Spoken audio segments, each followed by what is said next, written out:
आज हम सीखेंगे महत्तम समापवर्तक और लघुत्तम समापवर्त्य।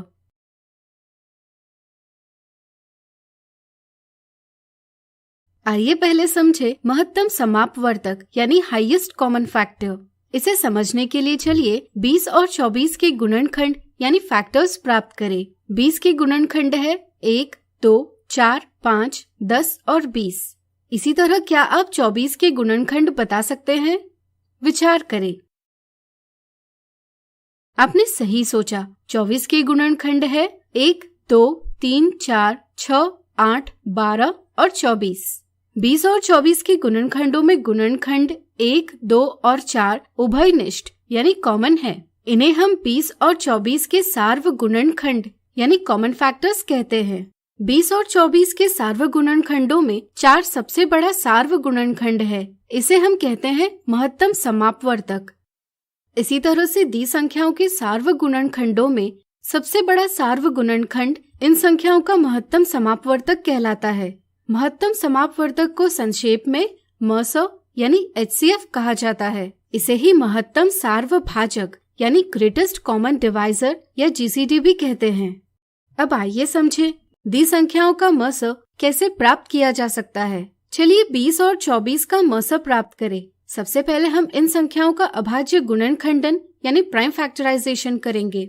20 का अभाज्य गुणनखंडन इस प्रकार से किया जा सकता है। इससे प्राप्त हुए गुणनखंडों को हम लिखेंगे 20 बराबर 2 गुना 2 गुना 5।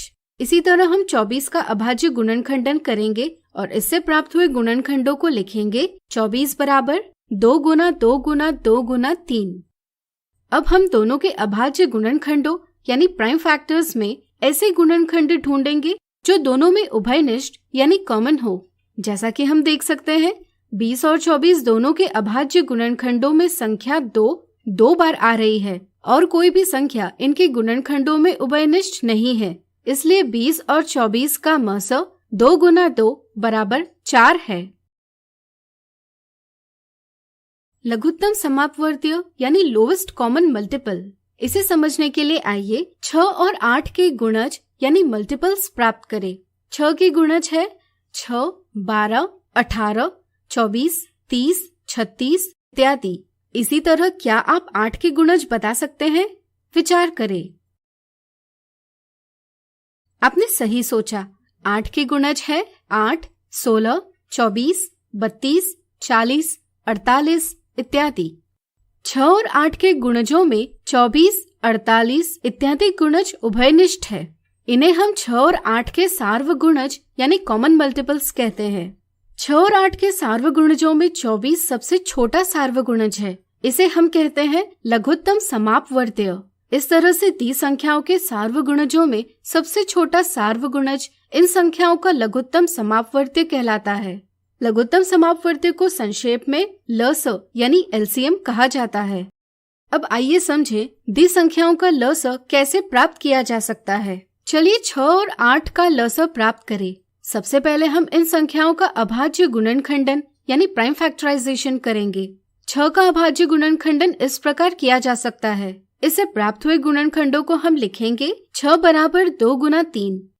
इसी तरह हम 8 का अभाज्य गुणनखंडन करेंगे और इससे प्राप्त हुए गुणनखंडों को लिखेंगे 8 बराबर 2 गुना 2 गुना 2। जैसा कि आप देख सकते हैं 6 और 8 के अभाज्य गुणनखंडों में 2 यह गुणनखंड अधिकतम 3 बार आया है और 3 यह गुणनखंड अधिकतम 1 बार आया है। इन अभाज्य गुणनखंडों का गुणनफल लस होता है। यानी कि 6 और 8 का लस प्राप्त करने के लिए हम उनके गुणनखंडों में अधिकतम बार आने वाले गुणनखंडों का गुणनफल ज्ञात करते हैं। इसलिए 6 और 8 का लस बराबर 2 गुना 2 गुना 2 गुना 3 यानी कि 24 है। लस प्राप्त करने की एक और मजेदार विधि भी है। आइए इसे समझें। चलिए इस विधि से 6 और 8 का लस प्राप्त करें। सबसे पहले 6 और 8 को एक पंक्ति में कुछ अंतर रखकर लिखें। अब ऐसी छोटी अभाज्य संख्या ज्ञात कीजिए जिससे 6 और 8 में से कम एक संख्या विभाज्य हो। ऐसी संख्या पता करने के लिए विभाज्यता के नियमों यानी डिविजिबिलिटी रूल्स का प्रयोग उपयोगी सिद्ध होता है। 6 और 8 दोनों संख्याएं 2 से विभाज्य है। इसलिए आइए इन्हें 2 से विभाजित करें। 6 और 8 को 2 से विभाजित करने पर आने वाले परिणाम 3 और 4 को अगले पंक्ति में लिखेंगे। अब फिर से ऐसी छोटी अभाज्य संख्या ज्ञात करें जिससे 3 और 4 में से कम एक संख्या विभाज्य हो। ऐसी सबसे छोटी संख्या है 2। चूंकि 3 2 से विभाज्य नहीं है, इसलिए इसे अगली पंक्ति में वैसा का वैसा लिखेंगे।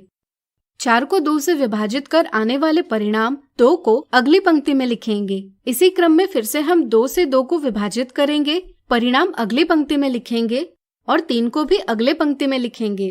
अब 3 से 3 का विभाजन करेंगे। इसके साथ यह विधि समाप्त हुई। 6 और 8 का लसब प्राप्त करने के लिए इन सभी संख्याओं को गुणा करेंगे। इससे लसब प्राप्त होगा 24। इस प्रकार आज हमने सीखा महत्तम समापवर्तक और लघुत्तम समापवर्त्य। अगले वीडियो में कुछ उदाहरणों से इन्हें और अच्छे से जानेंगे।